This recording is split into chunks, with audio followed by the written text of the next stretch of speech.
Hi everyone, welcome back to our summary reads channel. अगर आप हमारे चैनल पर नए हैं तो चैनल को सब्सक्राइब करें और वीडियो को लाइक एंड शेयर करें। आज हम 12 रूल्स फॉर लाइफ बुक के बारे में बात करने जा रहे हैं, जिसे जॉर्डन पीटरसन ने लिखा है। यह एक बहुत ही इंटरेस्टिंग बुक है। इस बुक से हमें अपनी ज़िंदगी के पर्पस को समझने में मदद मिलेगी, जिससे हम अपने आप को सही डायरेक्शन में ले जाकर अपनी ज़िंदगी में सक्सेसफुल बन सकते हैं। तो चलिए इन सभी 12 रूल्स को एक एक करके समझते हैं। रूल नंबर 1, कंधे तान कर सीधे खड़े हो। ऑथर कहते हैं कि जब आप सीधे खड़े होकर गहरी सांस लेंगे तो आप अच्छा महसूस करेंगे। इसीलिए अपने सिर को ऊंचा रखें, इसे झुकाएं नहीं और स्माइल करें। जब आप ऐसा करते हैं तो आपकी बॉडी में सेरोटोनिन का लेवल बढ़ता है। सेरोटोनिन एक हैप्पी हार्मोन है जो आपके नसों को आराम देता है और आपके इम्यूनिटी को मजबूत करता है, जिससे कि आपको अच्छे अच्छे थॉट्स आते हैं। रूल्स नंबर 2, स्वयं को उस व्यक्ति की तरह देखें जिसकी मदद करना आपकी जिम्मेदारी है। जब हमारा कोई फैमिली मेंबर बीमार पड़ जाता है तो हम उनका कितना ध्यान रखते हैं। हम उन्हें डॉक्टर के पास ले जाते हैं, उन्हें समय पर दवाई देते हैं और हर वो चीज़ करते हैं जिससे वो जल्दी से जल्दी ठीक हो जाएं। लेकिन जब हम खुद बीमार होते हैं तो अपना ध्यान नहीं रखते हैं, समय पर डॉक्टर के पास नहीं जाते और डॉक्टर के पास चले भी जाएं तो समय पर दवाई नहीं खाते। दोस्तों, आपको खुद से भी उतना ही प्यार करना चाहिए जितना आप अपने परिवार से करते हैं। अगर आप खुद पर कंट्रोल और डिसिप्लिन में रहना सीख लेते हैं तो ज़रा सोचिए आपकी ज़िंदगी कितनी बदल जाएगी और आप कितने ऑर्गेनाइज्ड हो जाएंगे। अगर आप स्वस्थ और खुश होंगे तो इसका पॉजिटिव असर आपके लाइफ के हर पहलू पर पड़ेगा, जिससे आप ज़्यादा प्रोडक्टिव हो जाएंगे। तो इसीलिए आज से ही खुद की परवाह करना और अपना ध्यान रखना शुरू कर दें। रूल्स नंबर 3, जो लोग आपका भला चाहते हैं उन्हें अपना दोस्त बना लें। अगर कोई ऐसा व्यक्ति आपका दोस्त है जिससे दोस्ती करने के लिए आप कभी किसी और को नहीं कहेंगे, तो भला आपने खुद उसे अपना दोस्त क्यों बना रखा है। इसीलिए आपको ऐसे लोगों को दोस्त बनाना चाहिए जो चीज़ों को बेहतर बनाना चाहते हो, जो आपके लक्ष्य को पाने में आपकी मदद करता हो और अगर आप कुछ गलत करते हो तो आपको डांटने और सही रास्ते पर चलने के लिए कह सकने की हिम्मत रखता हो। रूल्स नंबर 4, अपनी तुलना अपने पिछले कल से करें, ना कि दूसरों से। ऑथर कहते हैं कि आप भले ही किसी स्किल में महारथी हो, पर आपको कोई ना कोई पर्सन जरूर मिल जाएगा जिसके सामने आप अक्षम नजर आएंगे। इसीलिए अगर आप एक गिटारिस्ट हैं तो खुद को जिमी पेज से कंपेयर मत कीजिए, और अगर आप शेफ हैं तो खुद को मास्टर शेफ गॉर्डन रामसे से कंपेयर मत कीजिए। आपके पास अपने एक यूनिक स्किल्स हैं, इसीलिए आप उनसे अलग हैं, उनसे कम नहीं। आप खुद में एक यूनिक इंसान हैं और बिल्कुल आपके जैसा इस पूरी दुनिया में दूसरा कोई इंसान नहीं है। इसीलिए आप जैसे हैं वैसे ही खुद को एक्सेप्ट करें। आपके जो हुनर हैं उन्हें और बेहतर कीजिए। रूल नंबर 5, अपने बच्चों को ऐसा कुछ न करने दें जिससे आप उन्हें नापसंद करने लगे। ऑथर कहते हैं कि एक 4 साल का बच्चा एक भीड़ भाड़ वाले एयरपोर्ट पर अपने पेरेंट्स के पीछे पीछे चल रहा था, जो बहुत शरारत कर रहा था। वह सबके सामने जोर जोर से चिल्ला रहा था। उसके माता पिता उसे अनदेखा कर रहे थे और बहुत शर्मिंदा भी हो रहे थे, लेकिन बस आगे चलते जा रहे थे। बच्चा अपने पेरेंट्स के पीछे पीछे चल रहा था। वो सिर्फ उनका ध्यान अपनी ओर करने की कोशिश कर रहा था। हो सकता है कि उसे कुछ चाहिए था, लेकिन क्योंकि उसके पेरेंट्स उस पर ध्यान नहीं दे रहे थे, अगर उसके पेरेंट्स एक बार रुककर उससे बात करते तो प्रॉब्लम वहीं सॉल्व हो जाती। वो बच्चा शैतानी करना और चिल्लाना बंद कर देता। इसीलिए दोस्तों, बच्चे को सही और गलत के बारे में सिखाना आपकी जिम्मेदारी है।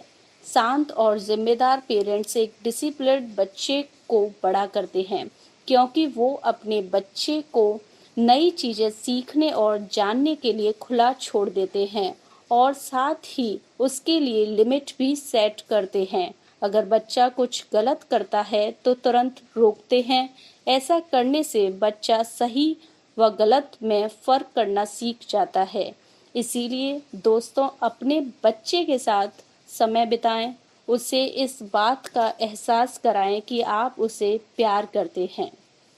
रूल्स नंबर 6, दुनिया की आलोचना करने से पहले अपना घर संभालें। क्या आपने उन सभी मौक़ों का पूरा लाभ उठाया है जो आपको दिए गए हैं?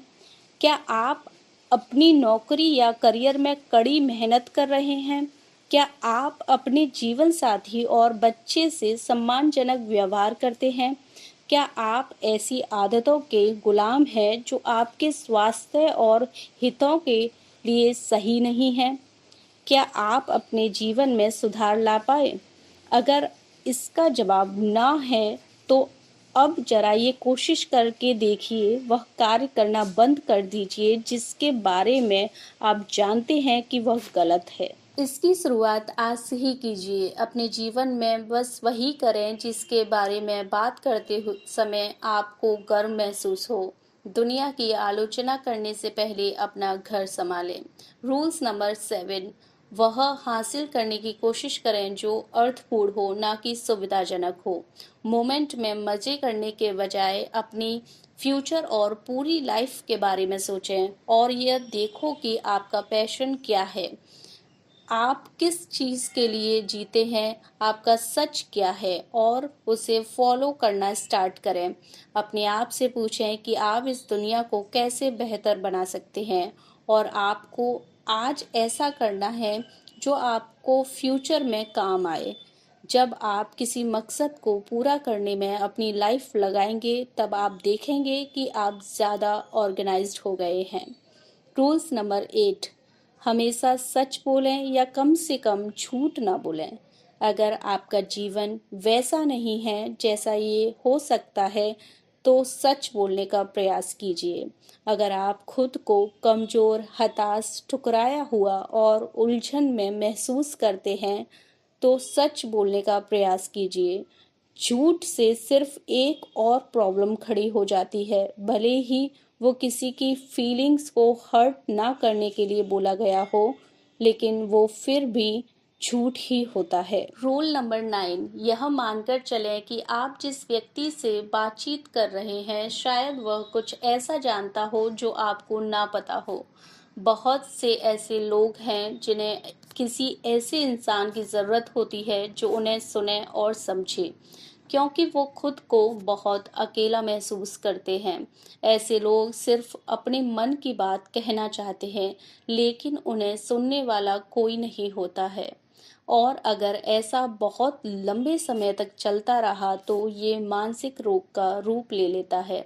अगर आप ऐसे लोगों से कुछ कहते भी नहीं, सिर्फ उन्हें ध्यान से सुनते हैं, तो आप उनकी बहुत मदद कर सकते हैं। उन्हें ये जताएं कि आपको उनकी परवाह है और आप उनकी कंडीशन को समझने की कोशिश कर रहे हैं। रूल नंबर 10, सटीक और स्पष्ट शब्दों का उपयोग करें। जब हम अपने प्रॉब्लम को पहचान नहीं पाते तो वो धीरे धीरे और ज़्यादा बड़ी और ख़राब होने लगती है। अगर आप किसी प्रॉब्लम की जड़ को नहीं समझ पाए तो आप उसे कभी हल नहीं कर पाएंगे। यही कारण है कि हमें बहुत सोच समझकर बोलने की ज़रूरत है। यह मत कहिए कि सब कुछ गलत है, लेकिन यह भी मत कहिए कि कुछ भी गलत नहीं है। बढ़ा चढ़ाकर या कम करके नहीं, बल्कि जो प्रॉब्लम है बस वही बोलिए। एक बार जब आप प्रॉब्लम को पहचान लेते हैं तब आपको समझ में आ जाता है कि उसे कैसे सॉल्व करना है। रूल नंबर 11, जब बच्चे स्केटबोर्डिंग कर रहे हों तो उन्हें परेशान ना करें। बहुत सारे माता पिता अपने बच्चों के प्रति ज़रूरत से ज़्यादा प्रोटेक्टिव होते हैं। वो अपने बच्चों पर कई चीज़ों की पाबंदी लगा देते हैं और वो हमेशा बीच में आकर बच्चे की प्रॉब्लम को सॉल्व कर देते हैं।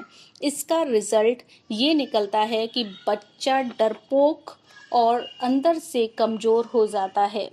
वो अपने पेरेंट्स की मदद पर डिपेंड हो जाता है। वो खुद कोई डिसीज़न नहीं ले पाता है। ऐसा अपने बच्चे के साथ ना होने दें। अगर आपके बच्चे का अपने फ्रेंड के साथ झगड़ा हो जाता है तो उसकी बात ध्यान से सुनें, लेकिन उन दोनों के बीच आप इंटरफेयर नहीं करें और ना ही आप उसकी प्रॉब्लम को हैंडल करें। ये काम उसे खुद करने दें। इससे आपके बच्चे को खुद से ये पता चलता है कि उसे क्या करना चाहिए।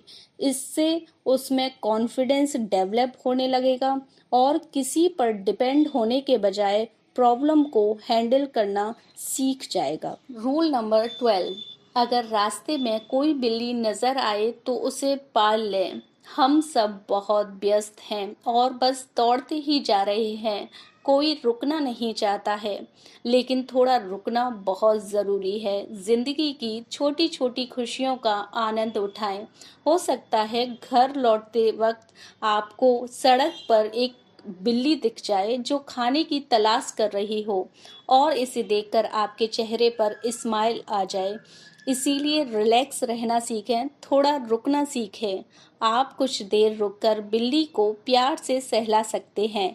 यह प्रकृति बहुत सुंदर है, लेकिन यहाँ रुककर इसे देखने का वक्त किसी के पास नहीं है। दोस्तों, हमारी ज़िंदगी अस्त व्यस्त नहीं होनी चाहिए। आप अपनी ज़िंदगी के हर पहलू को ऑर्डर में ला सकते हैं। बस आपको अपना नज़रिया बदलने की ज़रूरत है। आई होप आपको ये समरी पसंद आई होगी। Thank you for watching. Don't forget to like, share and subscribe for more book summaries and personal development insights.